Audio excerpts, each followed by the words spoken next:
Sabe aquela sensação estranha, aquela vertigem que dá quando a gente olha para o céu estrelado? Uma mistura de admiração com um certo pavor que faz a gente se sentir pequeno. Muita gente chama isso de crise existencial, mas na verdade é mais como uma falha de sistema. Um verdadeiro erro 404 do nosso cérebro. Pois é, essa sensação é praticamente universal. É aquele momento em que a nossa mente tenta processar uma quantidade de dados para a qual ela simplesmente não foi projetada. E olha, se sentir meio bugado ao pensar no universo é, na verdade, um ótimo sinal. Significa que os limites do nosso hardware cognitivo estão sendo testados. E tem um nome para isso, viu? Dissonância de escala. Basicamente é um baita conflito entre o nosso design, que evoluiu para coisas pequenas, e a realidade gigantesca que a gente tenta entender. Não é uma falha de inteligência, não. É uma limitação do nosso equipamento biológico mesmo. Para a gente entender de onde vem essa dissonância, vamos dar uma olhada nas suas causas. A gente começa com o hardware antigo do nosso cérebro, passa pela flecha do tempo que nunca para e mergulha no paradoxo que é a realidade. Depois, a gente vai ver nossa necessidade de conexão e, por fim, como tudo isso se transforma num verdadeiro triunfo existencial. Então vamos lá. A primeira peça desse quebra-cabeça está na nossa própria evolução. O cérebro humano é uma máquina incrível, sem dúvida, mas ele foi forjado num ambiente muito, mas muito diferente do cosmos que a gente tenta observar hoje. E o contraste aqui é absurdo.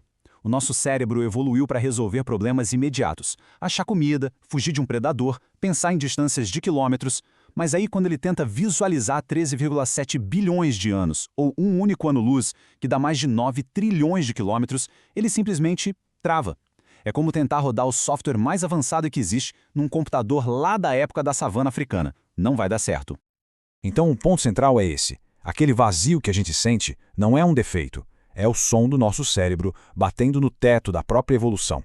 Mas não é só isso. A segunda causa dessa angústia toda vem de uma das forças mais básicas do universo, o tempo. E o fato de que ele só anda para frente. A física chama isso de entropia. Traduzindo, o universo está sempre caminhando para um estado de maior desordem, de maior bagunça. É por isso que o tempo tem uma direção, uma flecha que só aponta para o futuro. E quem tem uma percepção mais aguçada do mundo sente essa irreversibilidade de um jeito muito mais forte. A imagem aqui é bem simples, mas diz tudo. Pensa num copo caindo. A gente vê a ordem virando desordem, mas nunca o contrário, né? Ninguém consegue desquebrar um copo, do mesmo jeito que não dá para voltar no tempo. Parte da angústia que a gente sente é essa consciência de que tudo, absolutamente tudo, caminha para essa desordem final. E não tem nada que a gente possa fazer para impedir. E a coisa fica ainda mais estranha. Vamos para a terceira causa, a natureza da realidade em si. Acontece que quanto mais a fundo a gente vai na física, menos sentido ela parece fazer para o nosso cérebro que pensa em 3 dimensões.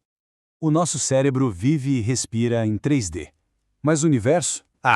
O universo não joga com essas regras. No mundo quântico, uma partícula pode estar em vários lugares ao mesmo tempo. Num buraco negro, a massa de bilhões de sóis é exprimida num ponto que não tem volume nenhum. Tentar visualizar isso dá um nó na cabeça. É um verdadeiro travamento de sistema. E se isso tudo soar confuso demais, calma. Sentir essa confusão é, paradoxalmente, um sinal de clareza. Pense no que o Richard Feynman, um dos maiores físicos que já existiu, disse. Acho que posso dizer com segurança que ninguém entende a mecânica quântica. Quem acha que entendeu o universo de primeira provavelmente está simplificando demais as coisas. A realidade, lá no fundo, não foi feita para ser intuitiva. Bom, a quarta causa não vem da física, e sim da psicologia. Essa sensação de vazio existencial está muito ligada a uma necessidade que a gente carrega desde sempre, a de pertencer a uma tribo. Existe um fenômeno real chamado loucura espacial. Astronautas que ficam isolados por muito tempo podem ter surtos psicóticos. E não é por causa do perigo, é pela simples falta de gente por perto. Uma pessoa que se isola para refletir sobre o universo está, de certa forma, fazendo uma microsimulação de uma viagem para Marte, só que dentro da própria cabeça. A questão é que o cérebro humano não foi feito para o silêncio absoluto, para a solidão total. Quando ele não tem estímulo social, ele começa a criar o próprio barulho. E esse sentimento de isolamento cósmico acaba ecoando um medo super antigo, o medo de ser deixado para trás pela tribo.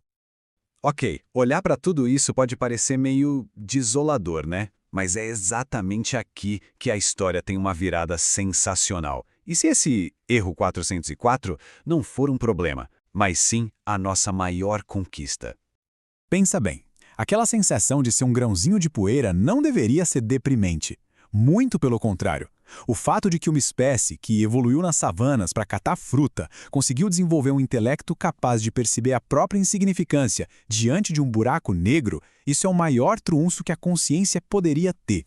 Então, a ideia mais importante é esta. O bug existencial, a tal da dissonância de escala, não é um defeito de fabricação. É a prova final do nível de complexidade que a nossa consciência conseguiu atingir. É um recurso, não um defeito. É uma feature, não um bug. Isso tudo nos deixa com uma pergunta para refletir. E se essa vertigem cósmica não for um lembrete da nossa pequenez, mas sim a maior evidência da nossa grandeza?